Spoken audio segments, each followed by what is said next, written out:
네, 저는 멈춰선 유보통합 흔들리는 현장이라는 어, 주제를 가지고 말씀을 드리려고 하고, 그 유보통합 3법 통과와 연령별 이원화 정책, 그다음에 정책 제언 이런 순서로 말씀드리겠습니다. 먼저 이제 유보통합 3법 상황을 보면은 지금 현재 그 유보통합의 현실은 표면적으로는 굉장히 진행되는 것 같잖아요. 23년 12월에 정부 조직법이 개정이 된 다음에 보육 업무가 교육부로 이관이 되었고, 그러면서 영유아 학교 시범 사업 운영이 몇 년째 지속이 되고 있고, 또 그 외에도 단기 시범 사업이 여러 가지 진행이 되고 특별 교부금이 확대되다 보니까 표면적으로는 굉장히 이런 거 저런 것들을 하면서 부산하게 뭔가가 이렇게 되는 것 같지만, 사실은 유보통합이라는 거는 엄청난 거대한 구조가 바뀌는 이런 시점에서 사실 구조적으로는 중요한 사안들이 이렇게 해결이 안 되다 보니까 마비가 되어 있는 상황으로 비춰집니다.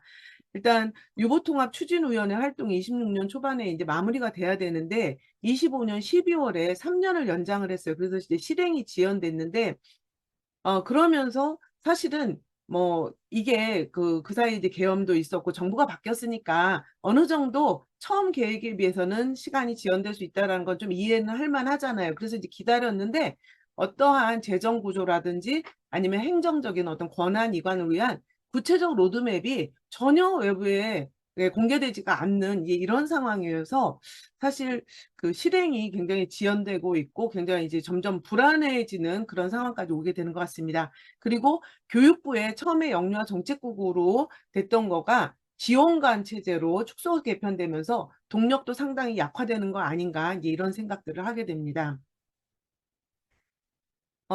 그래서 중앙은 이제 교육부로 이관이 완료가 되면서 중앙은 하나가 되었지만 지역은 여전히 유치원은 교육청이 어린이집은 지자체가 이렇게 맡고 있는 이런 분리되어 있는 상황이 현재도 계속 유지가 되고 있고요. 벌써 24년 6월에 실행계획안이 나온 뒤로 25년, 26년 하면 벌써 2년이 돼가더라고요. 그리고 그래서 특히 이제 어린이집 같은 경우는 정책을 결정하는 체계와 지역에서 실행하는 체계가 분리돼서 상당히 지금 어려운 이런 상황이 계속 지속되면 도대체 어떻게 해야 될까라는 그런 불안감이 상당히 생기는 것 같습니다. 그러다 보니까 여러 가지 그 문제점들이 나타나는데 단기 시범 사업, 큰 틀에서의 구조 개혁을 안 하다 보니까 단기 시범 사업이 남발이 되고 그런 속에서 도대체 어떤 방향으로 교육이 가면 교육의 어떤 목표가 어떤 방향으로 가려고 하는지가 현장에서는 혼란스러울 정도로 그렇게 되고 그런 속에서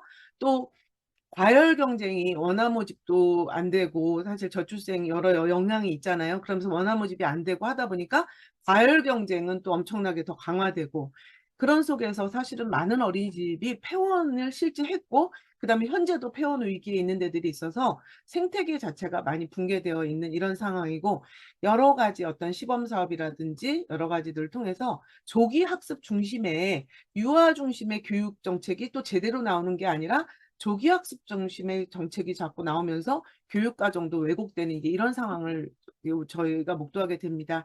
그래서 이런 상황은 물론 유보통합이라는 거대한 그 체계 변화가 있다 보니까 과도기의 어떤 혼란은 어느 정도는 다 예상했지만은 사실은 현재 상황은 그거를 그 과도기 전 혼란을 넘어서서 기관의 생존과 영유아의 발달권의 위기를 우리가 경험하는 이런 상황이라서 더욱더 심각하게 생각이 듭니다.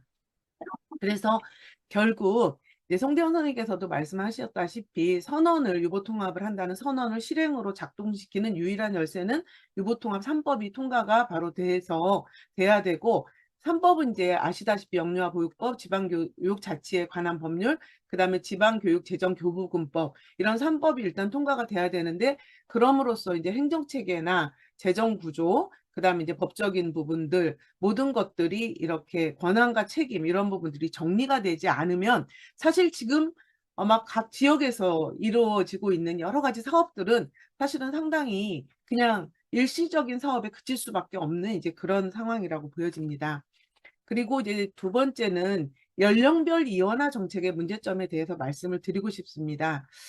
사실 이걸 연령별 이원화 정책을 정부가 정확하게 드러내놓고 있지는 않다고 봅니다. 그래서 드러내놓고 있지는 않지만 이게 시간이 흘러가면 할수록 정부는 이런 생각을 하면서 움직이고 있는 건 아닐까?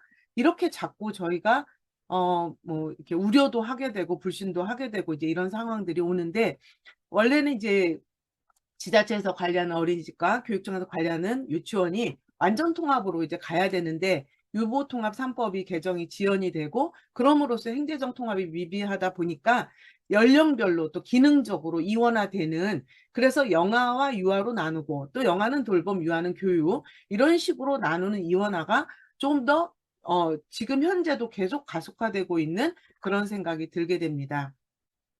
그래서 이렇게 어린이집에 다니는 유아와 유치원에 다니는 유아 수를 이렇게 비교를 해보면은, 통계라서 약간 이제 시점마다 좀 다르지만, 저도 이제 최근 통계까지 해가지고 이렇게 비교를 해보게 됐는데요. 과거에는 한 10여 년 전에는 한 60만 명, 60만 명으로 비슷했던 때도 있었는데, 그 뒤로 출생아 수도 감소되고 코로나 뭐 이런 것들을 거치면서 또 유보통합 논의가 본격화되면서 23년에는 오히려 이제 어린이집 유아 수는 38만 명으로 줄고, 23년에 유치원 유아 수는 52만 명이었습니다. 근데 현재는 어린이집 유아 수는 약 30만 명 정도로 줄고, 그래서 한 2, 3년 사이 유아가 줄고, 그 유치원은 줄긴 줄었지만 4만 명 정도가 줄어서 많은 수의 그 어린이집에 다니는 유아들이 또 유치원으로 가는 이런 것들이 나타나고 있습니다.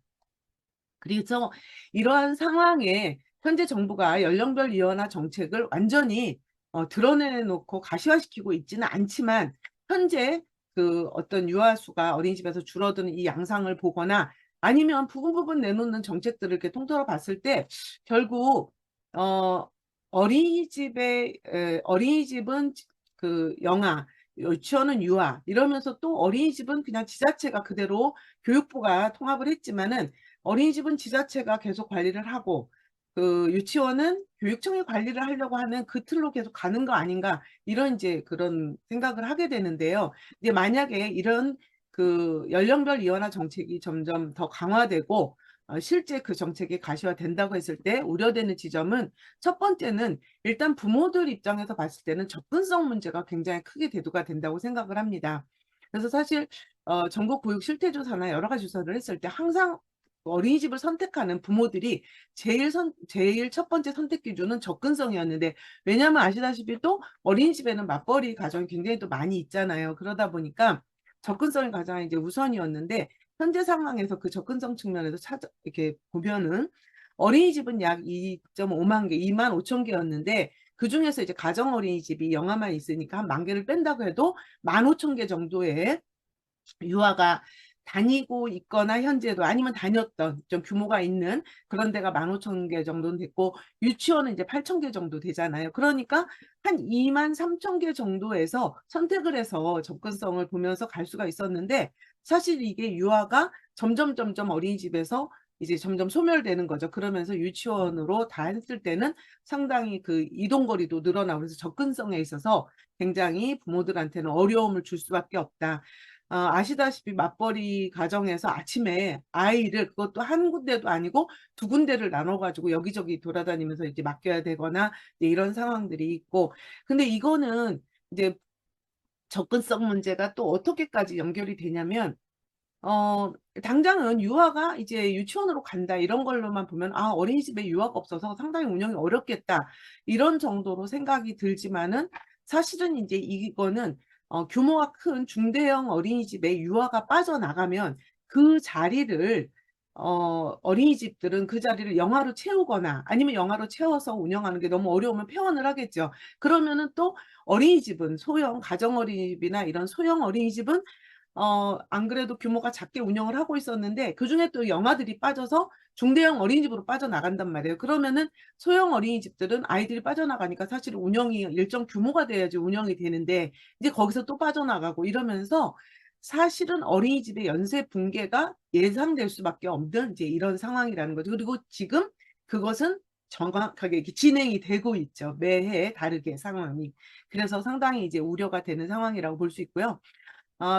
저도 이제 대도시에 있다 보니까 조금 감은 멀지만은, 현재 상황에서 농어촌과 소규모 지역에서는 지역의 보육뿐만이 아니라 보육 교육 생태계가 연쇄 붕괴될 그런 가능성이 있을 뿐 아니라 지금도 진행되고 있는 상황인데요.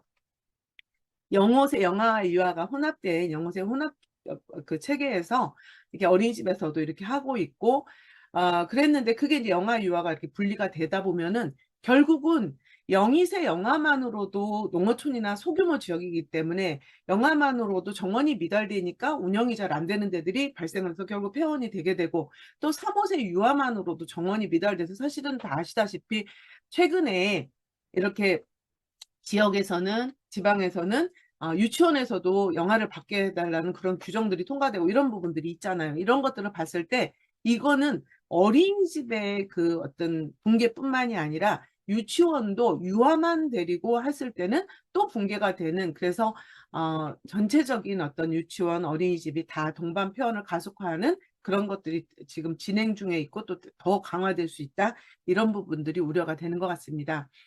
그 다음에 이제 두 번째 사항으로 연령별 이원화 정책의 두 번째 문제점은 뭐냐면은 영유아 발달과는 배치되는 행정 편의주의라는 것을 말씀드릴 수 있습니다. 뇌과학에서도 영어세는 애착과 정서 조절, 언어, 사회성 같은 게 하나의 연속성상에서 발달하고 있다는 거. 그래서 케어와 에듀케이션은 분리될 수 없다라고 정의가 계속되고 있고, 그 다음에 또 우리가 조금 더 주의 깊게 봐야 되는 거는 만 3세에 어린이집에 다니든 만 2세까지 다니는 아이들이 만 3세에 유치원으로 전환됐을 때 트라우마가 있을 수 있다는 거죠. 기질적으로 민감한 아이라든지 발달 지연 아동에게 갑작스럽게 뭐 다 기관이나 교사 모든 것들이 변화되는 이런 것들이 지금도 아이들이 이제 반이 바뀌고 이랬을 때 좀 어려움을 겪는 아이들이 사실상 많이 있잖아요. 영아기에 어린 아이들이기 때문에.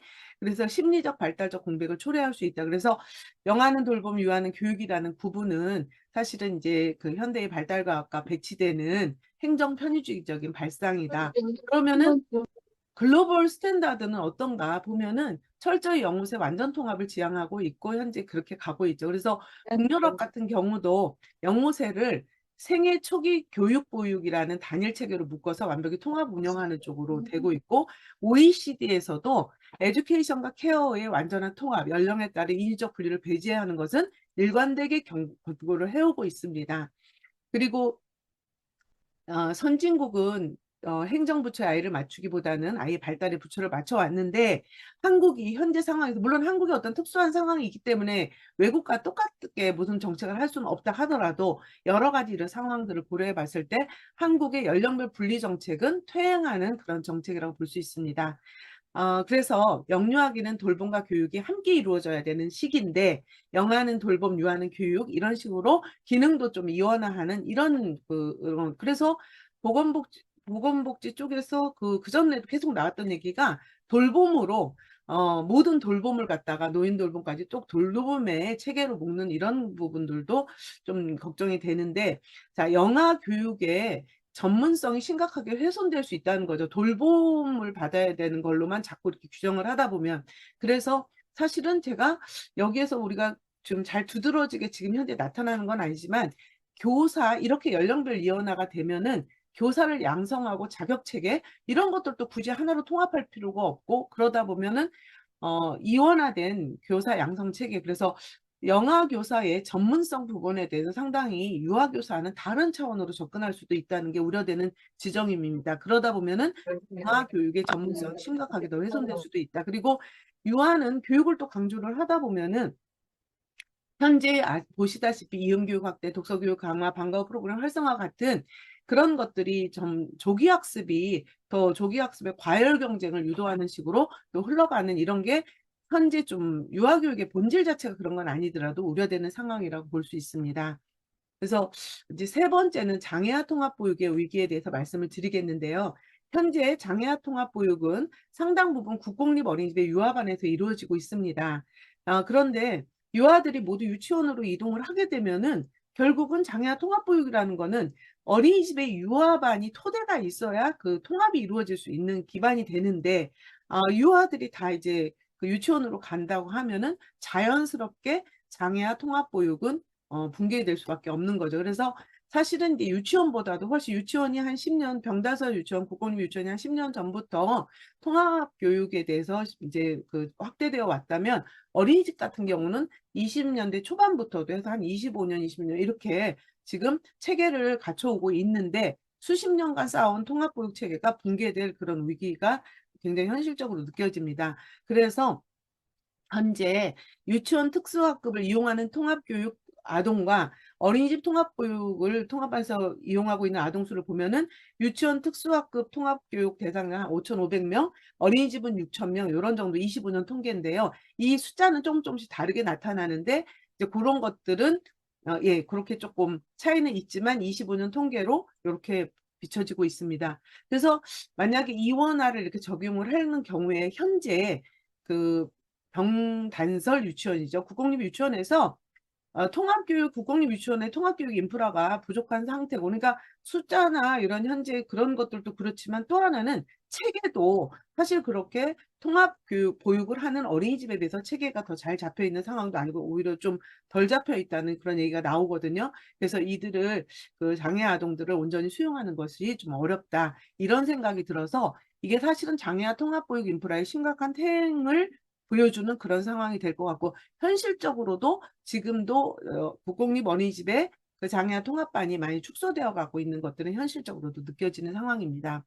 그래서 결국 연령별 이원화 정책에 그 왜 이런 정책이 이제 다시 고개를 들고 그렇게 가고 있는 것으로 자꾸 비춰지는가. 정부는 공식적으로 발표를 하진 않았지만 이런 생각을 했을 때 이제 장점은 시스템 관점에서 보면 장점이 있을 수 있죠. 왜냐하면은 영아는 돌봄, 유아는 뭐 학교 체제 이렇게 갖고 역할을 명확하게 하는 게 어떤 기관 전문성을 특화하는 거 보면 쫙 이렇게 나눠지는 거가 좀 명료해 보일 수 있을 거 아니야. 행정 입장에서는.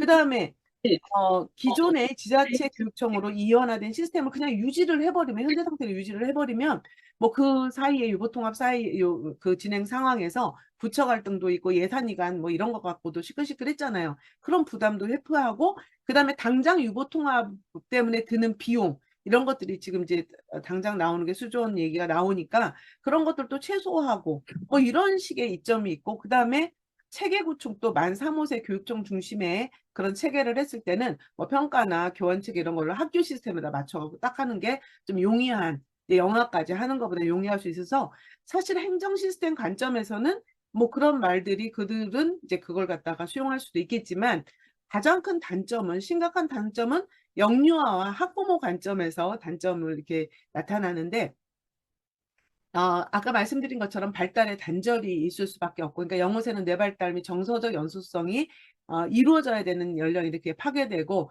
특히 통합이나 지연아동의 발달권이 심각하게 손상될 수 있다라는 점, 이런 부분들 얘기할 수 있고요. 그 다음에 이제 부모들 같은 경우도 지금 부모들은 사실 유치원에 가면 어떤 교육을 받을 더 질 높은 교육을 받나?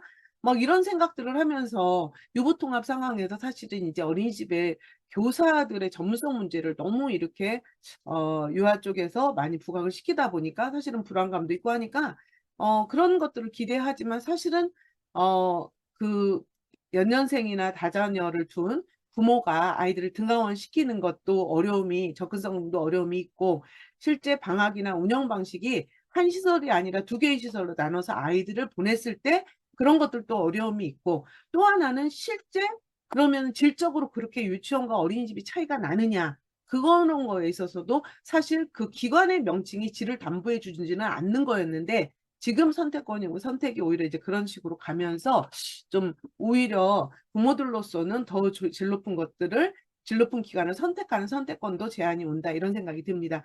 그리고 또 하나는 영아, 유아 인구 변동에 따른 유연한 시설이라든지 재정의 교차 활용이 원천적으로 차단되는 거죠. 영유아를 나눠놨을 때. 그래서 지방 같은 경우에 아까 이제 유아도 수도 막 이렇게 변동이 있고, 뭐 대도시의 구도심도 사실은 이제 그런 것들이 많은 변동이 있잖아요. 그랬을 때 훨씬 유연하게 아이들을 위해서 상황에 맞게 이런 부분들을 사용을 해야 되는데 그것이 원천 차단되는 그런 문제가 있습니다.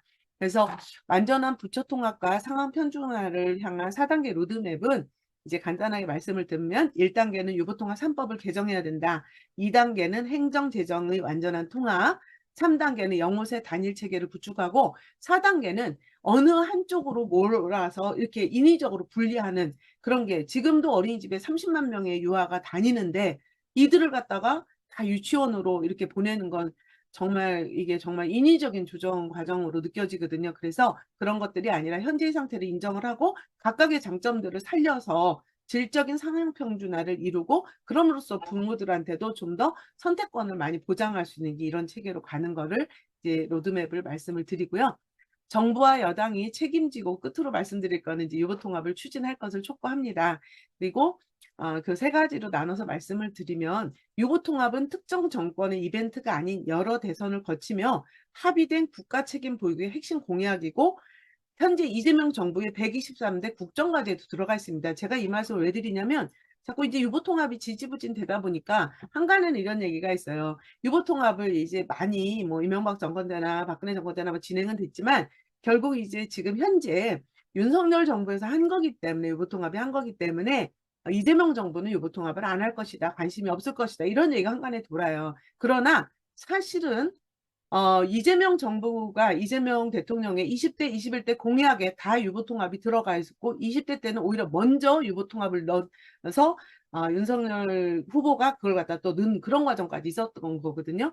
그리고 국정과제, 현재 123대 국정과제에도 들어가 있는 그런 거고 다 아시다시피 이재명 대통령은 누누이 이 얘기를 하잖아요.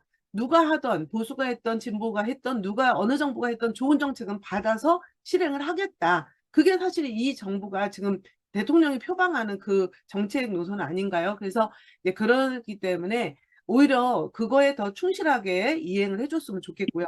두 번째는 단기 시범 사업을 멈추고 재정, 행정 권한을 명확히 정리할 수 취미 있는 만들었네. 나로시 사업, 전화번호로. 유보통합 3법의 즉각적 처리를 해주었으면 좋겠습니다. 그래서 이거는 의원 입법이든 정부 입법이든 어느 입법이 됐든 정부가 이제는 뭐 의원한테 미루고 뭐 의원들은 정부한테 또 뭐 행정한테 뭐 미루고 재정을 미루고 이럴 것이 아니라 정부가 정말 대통령이든 총리든 누가 됐든 간에 책임을 지고 이 부분을 갖다가 가장 그 신속하게 제대로 할 수 있는 것들을 해줘야 된다고 생각을 합니다. 그리고 언제까지 무엇을 어떻게 할 것인가에 대한 지역 이관 및 재정구조 개편 일정을 투명하게 밝힐 수 있는 명확한 로드맵을 하루빨리 제시를 해줘야 저희가 정말 현장에서 일하면서 불안감이라든지 우려, 불신 이런 것들이 팽배하는 이런 정책은 아니라고 생각합니다. 이재명 정부는 지금 국무회의를 모든 많은 회의를 갖다 이렇게 공개를 하잖아요. 이 정부의 가장 특징적인 것 중에 하나가 정책을 투명하게 공개하는 거라고 저는 생각을 하거든요. 그런데 왜 이 정책은 요거통합은 정말 저희 느끼기에 그들은 안에서 어떤 생각들을 하면서 추진하는지는 모르지만 저희로서는 깜깜이 같은 느낌이고 그러다 보니까 자꾸 불신과 불안 이런 것들이 팽배할 수밖에 없다고 생각합니다. 그래서 정부와 여당이 이제는 유보통합 정책을 책임지고 적극적으로 추진할 것을 촉구하면서 경청해 주셔서 감사하고요. 오늘 이후의 토론에서는 정부한테 촉구를 하지만 정부가 그냥 이런 토론을 몇 번 있다고 하겠습니까? 우리가 정부가 할 수 있도록 또 여당이나 국회가 할 수 있도록 정말 우리는 무엇을 해야 되는지에 대해서 우리가 심도 있는 논의를 했으면 좋겠습니다. 그리고 제가 그 논의 중에 우리 많은 분들이 신청하면서 쓰신 거 있잖아요. 그걸 갖다가 키워드 분석을 좀 했는데 좀 논의 중에 제가 또 말씀들이 조금 잠잠하면 소강 상태에 있을 때는 그 키워드 분석한 것도 소개를 해드리겠습니다. 경청해 주셔서 감사합니다. 많은 분들이 저기에다가 이제 그 신청하실 때 써주신 말씀을 다 일일이 소개해드릴 수는 없어서 AI에다 넣어서 이제 키워드 분석을 해보니까 몇 가지가 이렇게 쭉 분석이 돼서 나왔습니다. 그 첫 번째는 유보통합 추진 속도 및 방향 이게 이제 가장 많이 언급된 주제다. 그래서 유보통합이 빨리 추진됐으면 좋겠다. 뭐 신속한 추진표로 흐지부지 되지 않았으면 좋겠다 이런 거고요.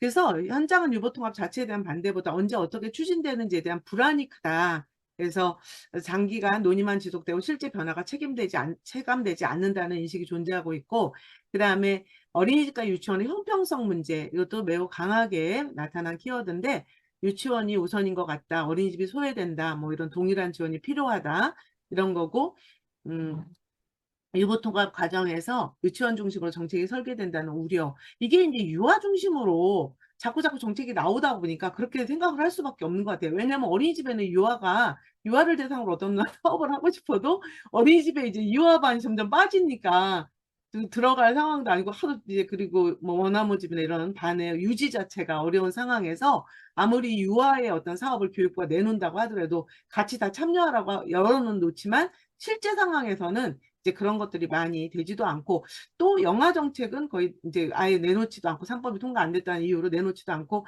이제 이런 상황인 것 같습니다. 그 다음에 교사대 아동 비율 개선이 반복적으로 등장을 해서 이제 유보통합의 가장 중요한 과제로 인식을 하고 있고요. 그 다음에 영아 보육이 소외된다는 우려, 이것도 매우 중요한 키워드로 나오고 있습니다. 영아 지원이 부족하고 3, 5세 중심 정책, 영아에 대한 정책이 보이지 않는다. 영아 보육 방향 제시 필요 뭐 이런 얘기들이 나오는 거죠. 그 다음에 재정 및 지원 체계 통합 얘기가 나옵니다. 그래서 동일한 지원, 운영비 지원, 인건비 지원, 기관 유형에 따른 차별 해소. 그래서 어린이집과 유치원 간 지원 격차 해소를 요구하고 있는데 실제 체감되는 지원의 통합을 기대한다. 지금 이제 뭐 이렇게 기타 필요 경비 정도로 하는데 그것도 차이를 둬서 지원하는 이제 이런 식이고 가만히 보면 그거는 결국 사교육 업체로 돈이 파이프라인을 통해서 사교육 업체로 다 들어가는 그런 지원을 지금 하는 거 이상의 것들이 많이 실감나는 그 재정 지원이 없잖아요. 그래서 이제 이런 상황이고 그다음에 장애 영유아 지원도 적지 않게 이제 등장을 하는데 장애 영유아 지원 학대 통합 교육 지원 특수교사 장애 통합반 지원 이런 얘기가 나옵니다. 그리고 7번째는 시범 사업에 대한 불신. 그래서 시범 사업으로 끝나지 말아야 한다. 실제 제도화가 필요하다. 현장 체감이 없다. 그래서 현장은 이미 여러 시범 사업을 경험하고 있는데 더 이상 시범 사업보다 제도화와 예산 투입을 요구하는 이런 거고 그래서 한 문장으로 이거 한 문장으로 요약을 해줬어요.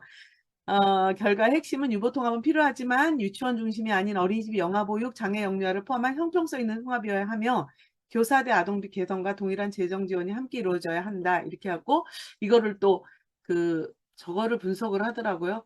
이렇게 감정, 정서 뭐 이런 부분들을 분석을 했는데 거기 보면은 의견의 정서를 갖다가 분석을 따로 했는데 긍정이 약 20%, 기대한다, 잘 추진되길 바란다. 중립이 약 30%, 궁금하다, 설명을 듣고 싶다, 추진 상황 알고 싶다.